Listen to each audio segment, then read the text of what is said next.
Happiness or meaning? Oh, answer. Come on, Which would Elon. you pick? I'm actually a big believer in the principles of Christianity. I think they're very good. So in what sense then are you Does that not not- religious? Got him. Got him. Give your children anything they ever asked for. Okay, so why not do it? Why not every time they ask for think, something, why not just deliver it? You know, there's some wisdom that comes through the ages that you don't want to have someone be a spoiled brat. And why do you think giving people everything they want exactly when they want it necessarily produces that? Because it seems to. I think it almost always is. Okay, you had a rough childhood. Yeah. Yeah, like rough and tumble, rough childhood. Plenty of fights, and a father who was a Yes. difficult creature to contend Difficult. with. Okay, what did that do for you? Why aren't you bitter about that? Because that's a pathway that people take. I think that there are one can take, and often people do take, the path of vengeance. Yeah, that's for sure. Yeah. And justify it by recourse to the reality of their own suffering, Exactly. which is often intense, right? Yeah. Yeah. So the story of Job, one of the things I concluded from the story of Job, because it's a precursor to the crucifixion story. So Job makes two decisions.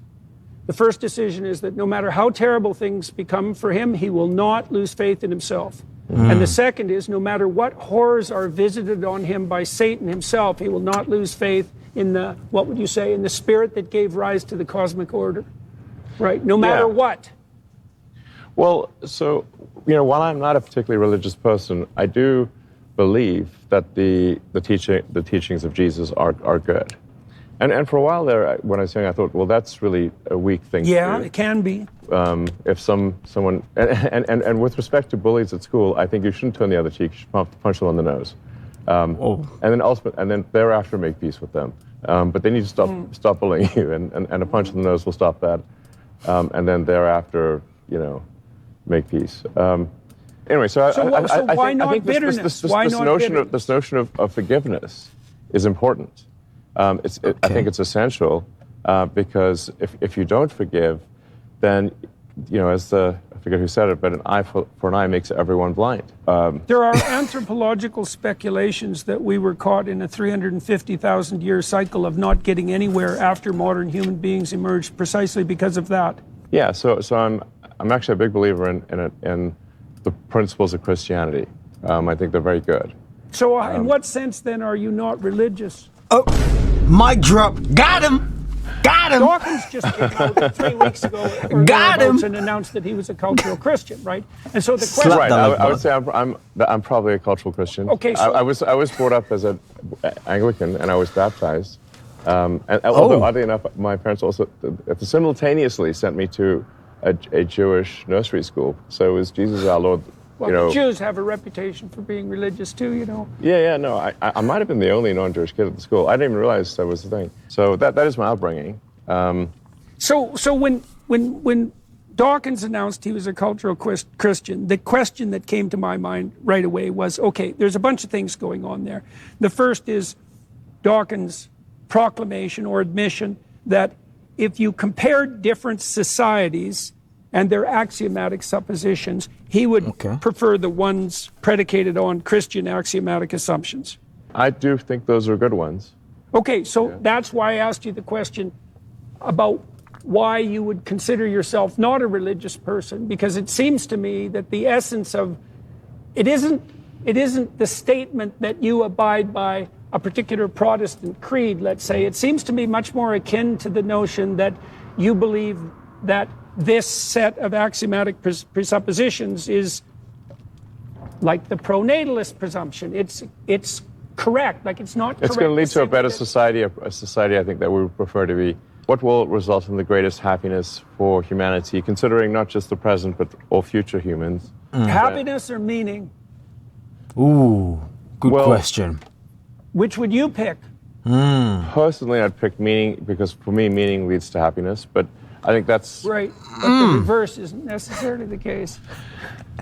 Yeah, but I think if a set of principles is likely to lead to a society thinking of themselves as happy or content, or Well, okay, then you want to then principles that lead to the most amount of happiness over time, Yeah. not just the yeah. present Yeah, day, yeah. are- That iteration element's important. Yeah.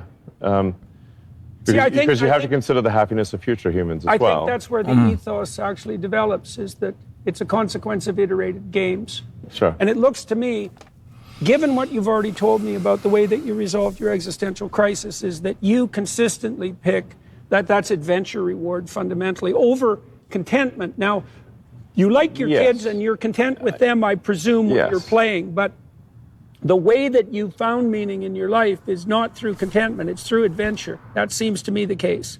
Well, it's not adventure for the sake purely of adventure. I do like adventure, and I've never really personally found it compelling to, say, climb Mount Everest. Yeah. You're doing it conceptually. Conceptually and from a knowledge standpoint, Yeah. knowledge Mount Everest. Right, so it's So it's- adventure. It's adventure with a destination in mind, right? And you already described the destination. It's The destination is great- deep understanding. Yes, to deepen our understanding of the nature of the universe. I guess could call it a religion. I wouldn't be upset about that. That is my religion, for lack of a better way to describe it. Is really it's the religion of curiosity, the religion of greater enlightenment. And then if you follow that, so like that's the goal, then what falls out of that goal? What Yeah. falls out of that goal is to have consciousness expand. So I think it's probably good to have multiple religions and have different perspectives on things.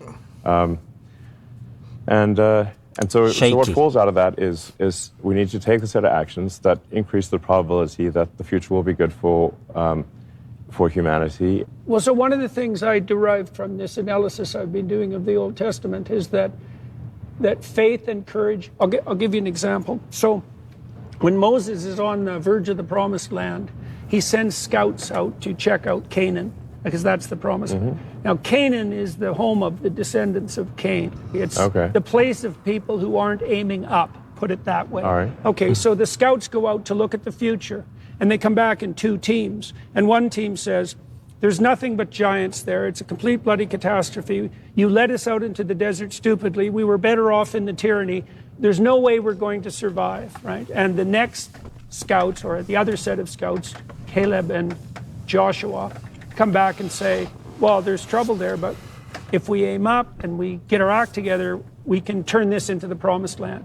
And the earth opens up and swallows up the faithless scouts. And it's the people who are led by Caleb and Joshua, who has the same name as Christ, by the way, and that's relevant. They're the ones that are led into the Promised Land. Okay, so what's the meaning of the story? Well, the future's always a challenge. And Yes. the moral thing to do is to evince faith and courage in the future, regardless. In some ways, it's a weird thing, because it's kind of regardless of the data. Because you can say, well, look at all the suffering that constitutes life, and look at all the potential horrors of the future. And certainly people do hesitate about bringing a child into a world like this. I hear that often, yeah. Yeah. Well, there's an ethical requirement that's associated with living in the manner that would justify your life even to yourself, to have faith and courage in the future, no matter what. Sure. Right? So it's not a foolishness or what? Defense against death anxiety or foolish superstition, that faith. It's not that at all. It's a kind of courage. It's like, we're going to make this work. Yeah. We're going to make this work. And a child is a vote in that direction. A child is a vote for the future. Yeah. Sure. There isn't anyone more entertaining to associate with than little kids, because partly I think it's because they're not as cortically inhibited. So you're all filtered in, and you see the presumptions everywhere, and then a child comes along and you think, oh yeah, that's an amazing thing, and I'd forgotten all about that. Sure. I replaced my perception with my memory, right? And so children reopen that. Yeah. That's also why I think it says in the Gospels that unless you become like a little child, you can't enter the kingdom of heaven, because you have to make contact with that untrammeled perception that existed before you ossified your perceptions into your foolish and often nihilistic habits.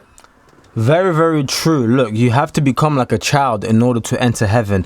The problem with people like Elon Musk is they don't believe that basically, I'm trying to say in the nicest way possible, they're too smart for their own good. They're way too smart. They think everything is, well, it can't be because the cosmos, the space we need to.